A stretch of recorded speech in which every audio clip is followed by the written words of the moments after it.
Today would land in Mombasa and transport the tourists by road. So allow me, honorable members, to basically refocus the land compensation, the acquisition, and therefore the expansion of the runway. I thank you. We shall now move to question number 3. We have spent 22 minutes on this question, and we had allocated only 15 minutes. We have 6 more questions to go. Proceed, Senator Sifuna.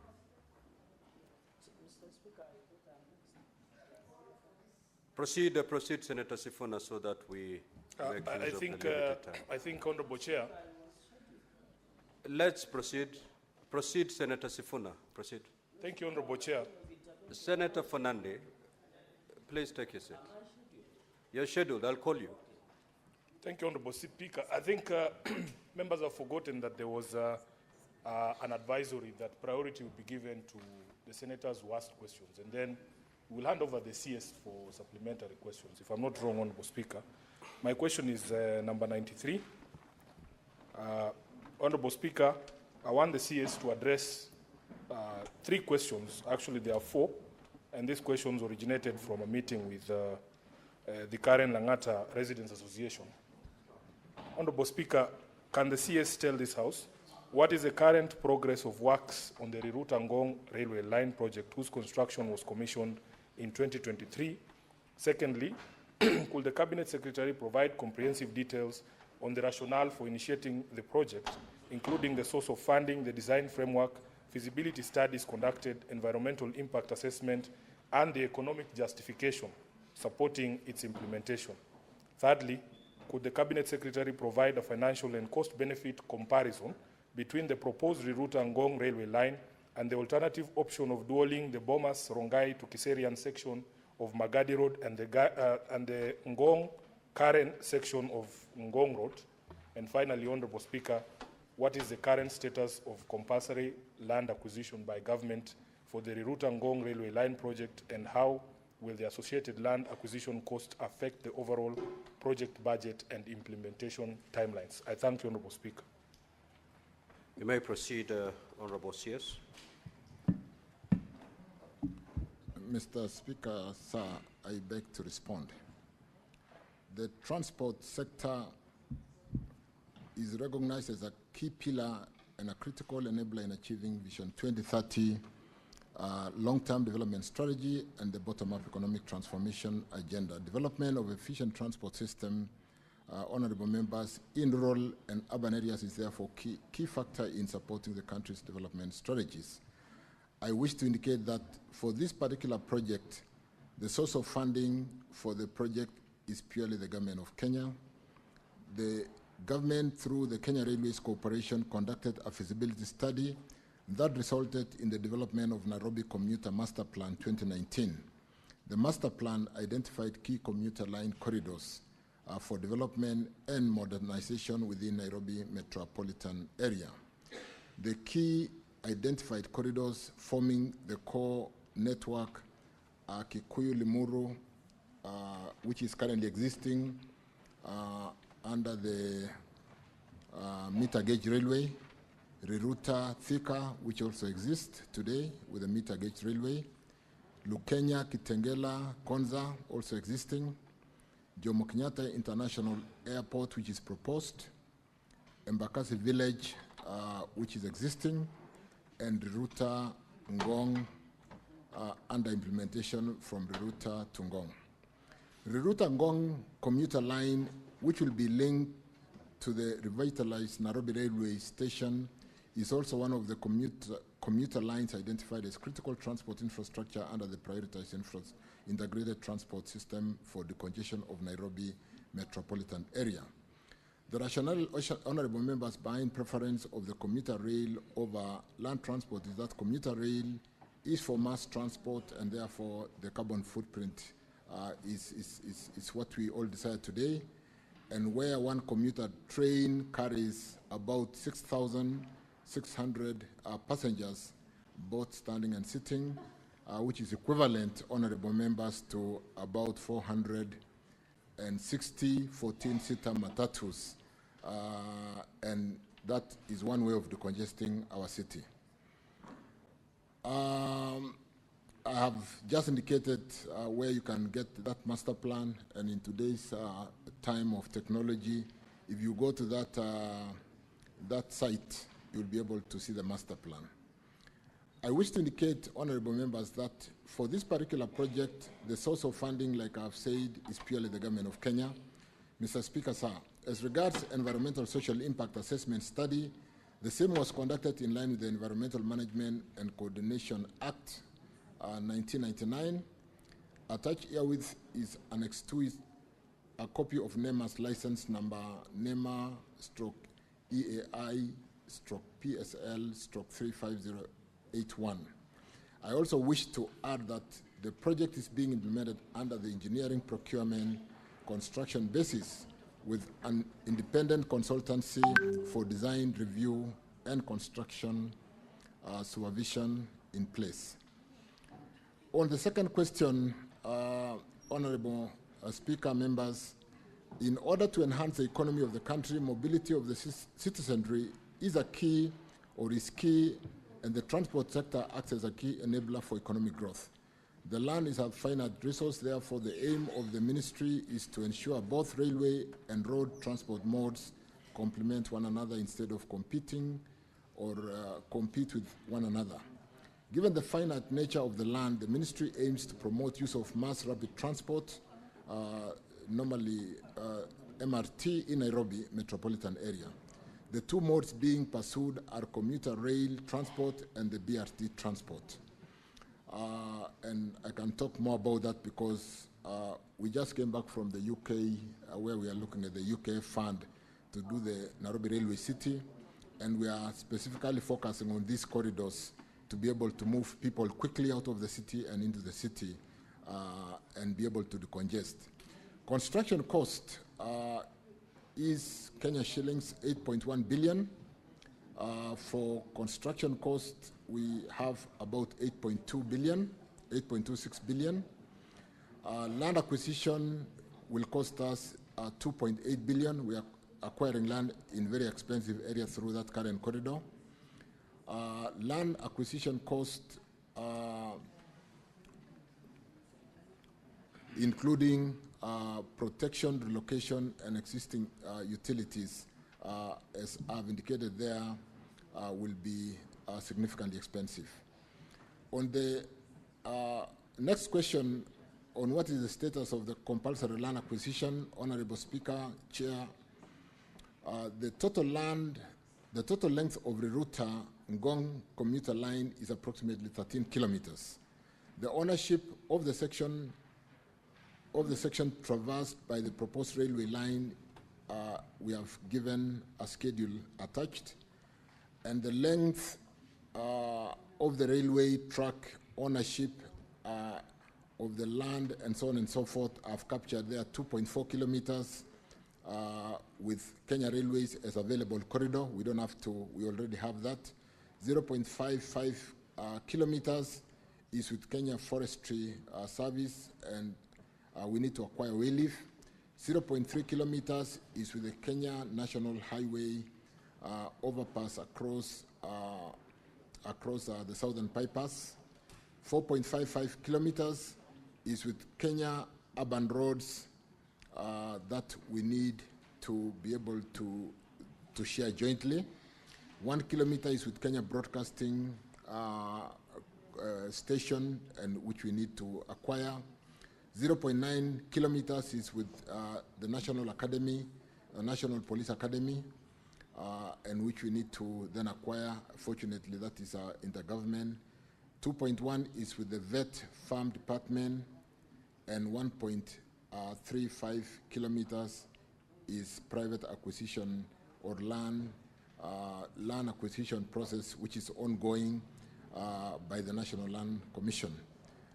And that some gazettement has been done, Gazette number 7418, the Kenya Gazette volume CXX V11 number 119 dated 5th June 2025 for inquiry. You can see, Honorable Sifuna, that is fairly current, and some work is being done. Let me just hasten to add that with the Nairobi Railway City having been pronounced by the leadership as a priority project to be able to recalibrate and give new life to that piece of 438 acres of land sitting with the Kenya Railways, we do not only wish to build the new railway terminus, we will update or upgrade the platforms for all these lines to come in and out of the city. We will build a public realm for the people arriving at a capacity of 30,000 persons per hour. And to a very good extent, therefore, if we did the Nairobi Railway City alone without doing all the lines that I've talked about into Kikuyu, Ruiru Thika, Lukenya, Jomo Kenyatta, and Bakasi Village, to be able to bring in people in and out quickly, it will not be. So we do not wish to do a stranded investment in upgrading the Nairobi Railway City without doing the supporting BRT and the commuter rail. And therefore, we are taking all this as a package.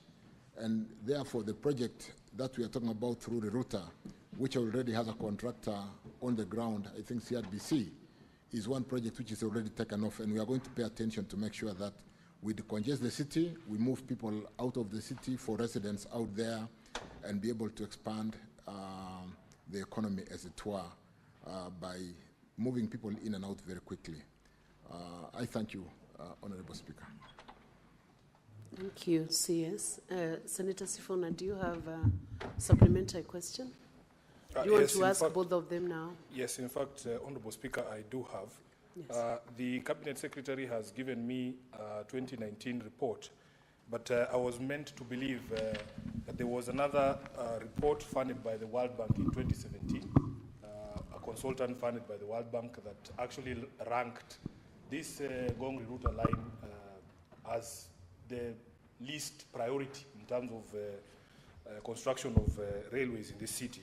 Honorable Speaker, I have a few issues. You know, I have publicly said that this is one of the few CSs, if not the only CS that I have respect for, because he takes his work seriously.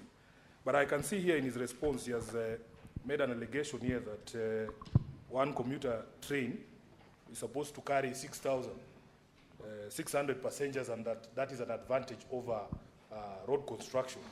Honorable Speaker, in this same report of his, at paragraph 39, your report, Honorable CS, talks of 1,200 passengers per train. I don't know where you got your number of 6,600 passengers. And wouldn't you agree with me, Honorable Speaker, that it is not just about passengers? So the CS is telling us that 6,600 passengers is equivalent to 460 14-seater matatus. But you and me know 14-seater matatus, 460 of them, employing 2 people each. There are other benefits of having these matatus on the road. It is not just about, the numbers that you're able to transport in one vehicle. But let's go to the answer on the comparison of the cost construction of the road vis-a-vis the rail. Honorable Speaker, there's a schedule that he has given here.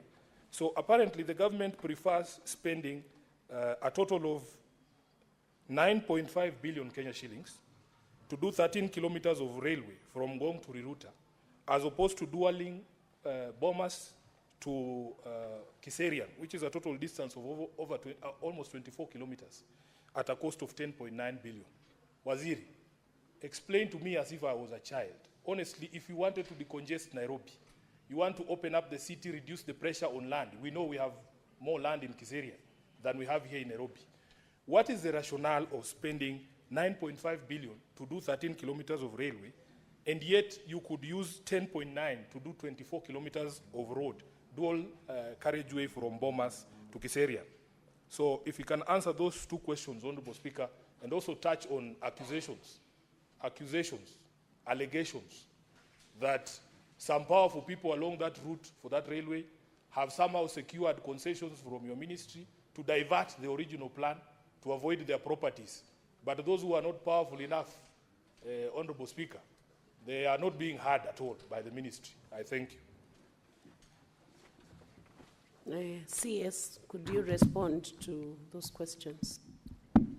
Let me first of all thank Senator Sifuna for the compliments, which I don't take for granted, and I'm going to even work harder. But let me get down to the optimal. You know, when you're dealing with a commuter rail, you can optimize because it's just the number of attachments which can be pulled by the engine. And therefore, you can start from as low as 1,200 and go to as high as, depending on the capacity. What you don't do is, depending on whether it's a rush hour, you don't just do the attachments if the population is not there, but you can go to as far as 6,000, depending on the capacity of the engine to pull that weight. The point really, and let me straight say, we will build Bomas Kiserian because that's a new settlement. We'll do all that road as a priority. But we can get to the details on the, you know, Kiserian is really where the people who work in this city live. It's a new settlement. It's an open area. And if we are going to decongest the city in terms of new developments, we see serious development in that area. And we'll be impervious as leaders not to set priority dualing to that very congested narrow road to Kiserian. So I want to confirm that there are works in progress, dualing to be able to decongest people trying to reside in the very small spaces around the city of Bomas Kiserian is a must-do and an urgent project that we must undertake. And well, because it's a supplementary, I don't have the details, but I can tell you this is a priority road for dualing. But equally, leaders, when you then see the optimized pull from the commuter rail to the road, Matatu, and the congestion that we have, including the BRT, to be able to do the intercity with the understanding that because our city was not planned with a railway or commuter railway, it is very easy for us to have the commuter planned along the Nairobi Railway City. It is very easy to basically go out of the city through Nairobi commuter metropolitan system, which brings in a number of counties in Nairobi who basically, where our population reside, in Ngong, in Kiserian, in Kikuyu, Kiambu, all the way down to Murang'a. And then these governors do sit in the Nairobi Metropolitan Transport Authority decision-making process. And therefore, let me just confirm, honorable members, Honorable Sifuna, that Bomas Kiserian is a must-do, and I can come with specific timelines because it's a critical corridor to decongest the city. Equally, even as we thought maybe this line is a least priority, in the latest developments, we really must build a number of lines going eastward, northerly, southwest, and so on and so forth, to basically bring people in and out of the city, either through BRT, through the Nairobi commuter rail system, and facilitate, really remove the congestion that currently is choking the city. So whereas it might be expensive to develop the commuter rail, if you see the capacity we are able to pull, depending on the number of attachment of the units to transport up to 6,600 people, if we do the economics, you'll appreciate why we need both. The buses will stop every so often. The train stations will be further apart, and so on and so forth. So, honorable members, because of the passion of Sifuna to understand what we are doing in Nairobi, and because of the recent development, including the visit to the UK to see the King's Cross development of what the city can look like when you develop a dilapidated facility like the railway housing, the railway land, which sits on about 438 acres. I would like to spend time with Sifuna so that as a senator of Nairobi, he can appreciate what we are doing to basically decongest the city, give a new life through development of those 438 acres sitting under the Nairobi, the Kenya Railway, and be able to move people in and out of the city very quickly. And we are doing this as a package. We do not just want to do the railway city. We want to do the BRT lines, including the line that starts from Kenol and which has been stranded for a while, coming through Ruiru all the way to the Nairobi Railway station, and the line going to Kikuyu, the line going to Ruto'. There are life plans, including my planned visit to the UK next week. I thank you. Thank you, Honorable CS. I think we have exhausted the time that was allocated by Speaker.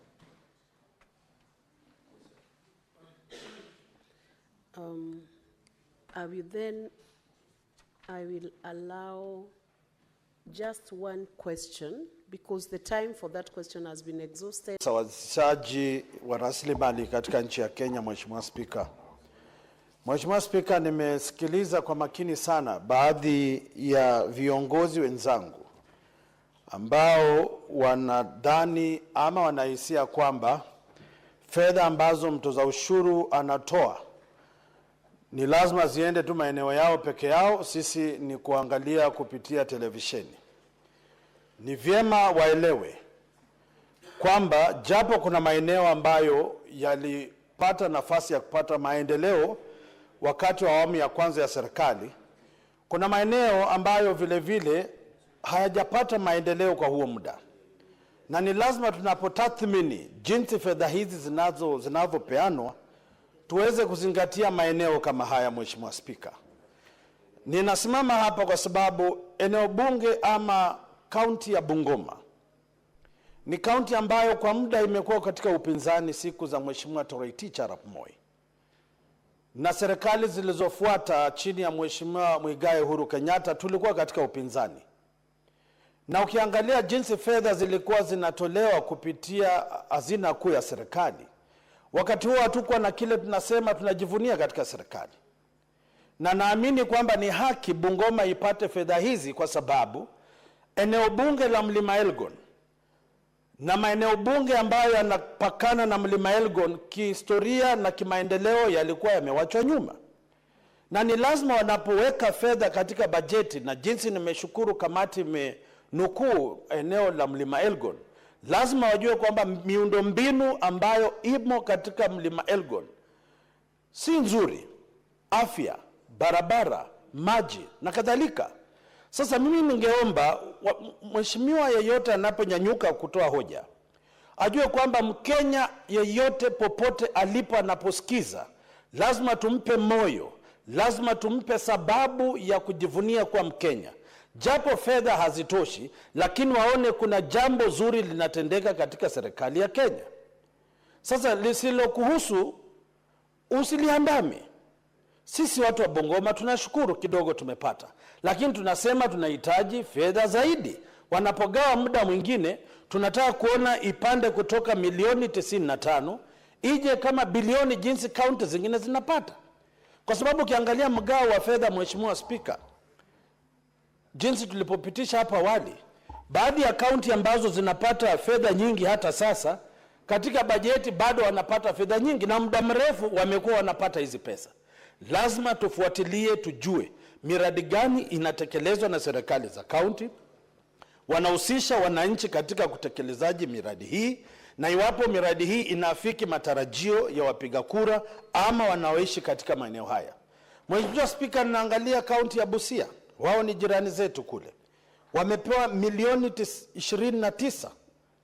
Hizi pesa hazijakuja kimzaa. Kuna sababu ambayo imeshinikiza serikali kuweka fedha katika kaunti ya Busia.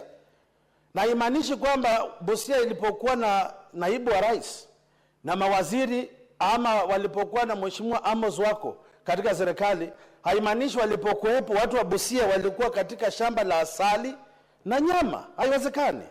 Kuna changamoto watu hawa walikuwa nazo, ndiposa fedha zimewekwa kwa bajeti vile vile kama Wakenya waweze kuimarisha maisha yao. Nashukuru wameweka kaunti ya Trans Nzoia hapa. Wamepewa milioni 12.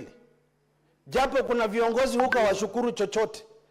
Wanabwata tu, wanaongea tu, na lazima tutafuata tujue hizi fedha zinazoenda Trans Nzoia zinatumika kivipi katika eneo bunge la Endebess. Watu katika kaunti ya Trans Nzoia, eneo bunge la Endebess, lazima tutawaeleza fedha zinazokuja za usawazishaji zinatumika vipi, ili mjue jumba la Senate linawajali.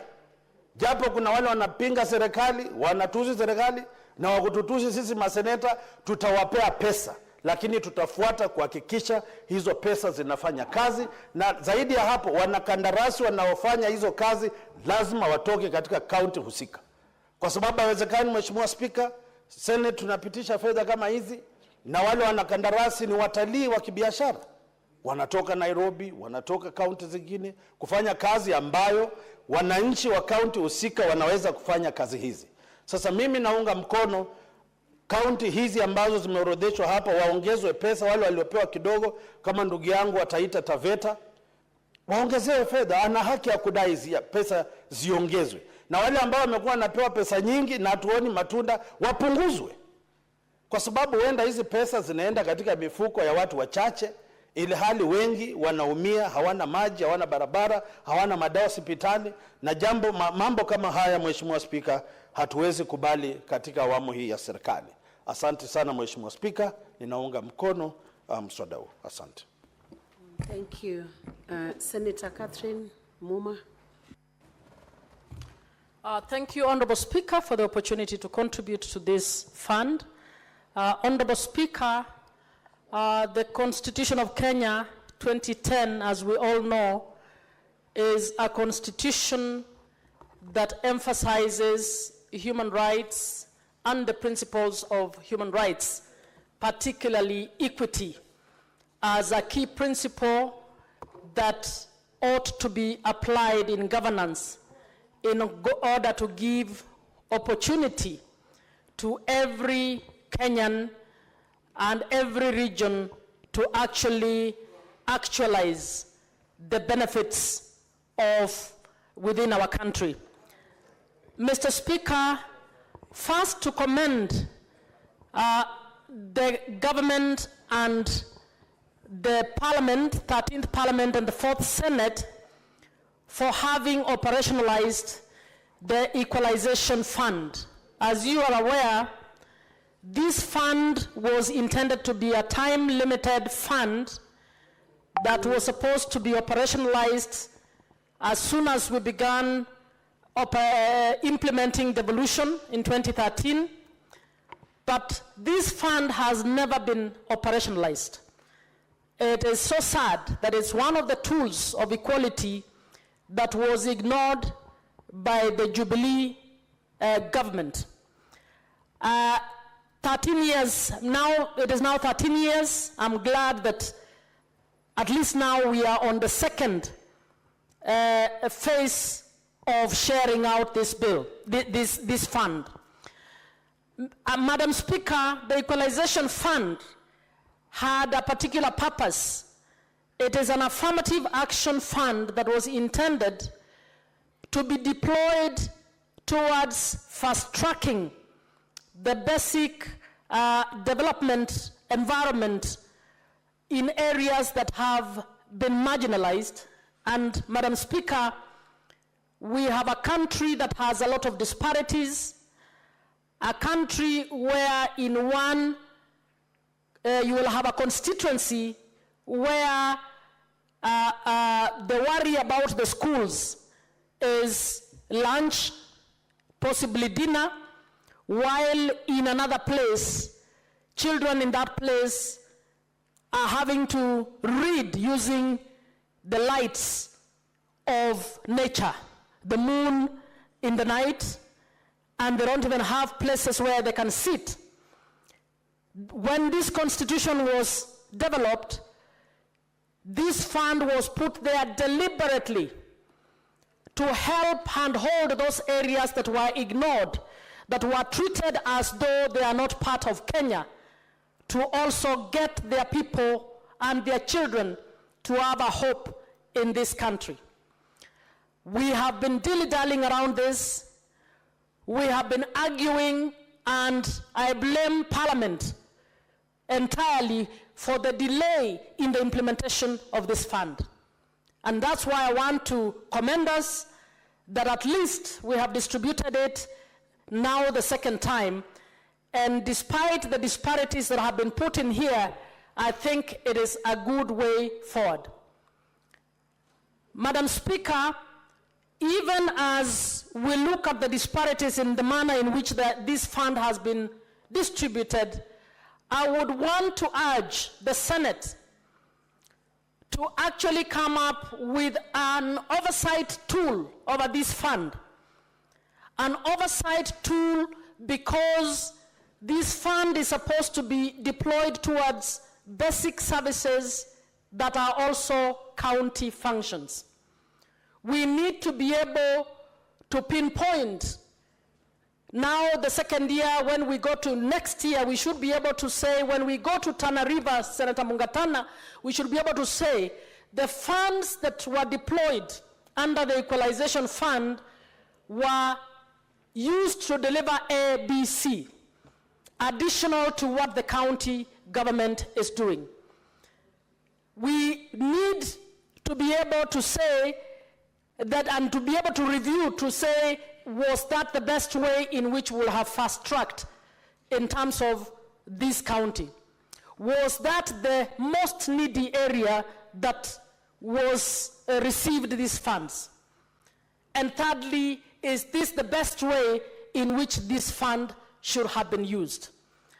So even as we move forward, I would want you to note